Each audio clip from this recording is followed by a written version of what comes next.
अस्सलामुअलैकुम welcome to my channel Zainab Khan vlog.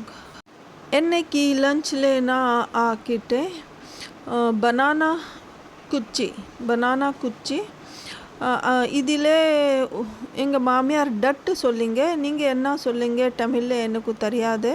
நான் அது பொரியல் ஆக்குறேன் தொட்டுக்கே. இங்கே பாருங்க, பாசி பருப்பு பனானா குச்சி இது மாதிரி வேக வச்சு தனியாக பொரியல் செஞ்சிட்டேன். நான் இது ஊரில் வந்து புதுசாக நான் பார்க்க ஆச்சரியமாக ஆயிடுச்சு, குச்சியை சாப்பிட்றீங்களான்னு. அப்புறம் பார்த்து எனக்கு கிட்னியில் ஸ்டோன் வந்துடுச்சா. அப்புறம் இது சாப்பிட்டுட்டே இருக்கு. இது நான் புளிக்குழம்பு ஆக்குறேன்.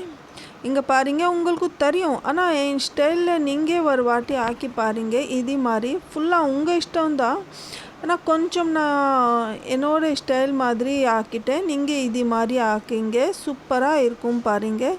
இது மாதிரி எல்லாமே கொஞ்சம் கொஞ்சம் போட்டாச்சா. மிளகாத்தூள்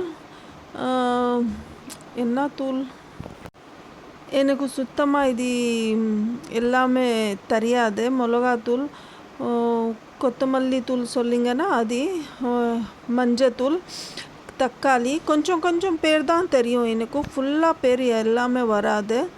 எங்கள் மாமி எனக்கு கத்தி கொடுத்தாங்க, ஆனால் அவங்க இது மாதிரி பச்சை மிளகா இது மாதிரி நடுவில் டொமேட்டோ போட மாட்டேன். அவங்க தேங்காயில் டொமேட்டோ போட்டரிச்சு இதில் போட மாட்டேன். நான் இது மாதிரி போட்டரிச்சு டொமேட்டோக்கு நல்லா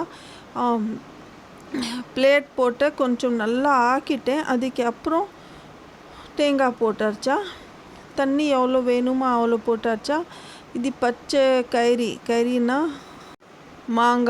மாமிடிக்காய் தெலுங்குல சொல்லாங்க, மாங்காய் தமிழ்.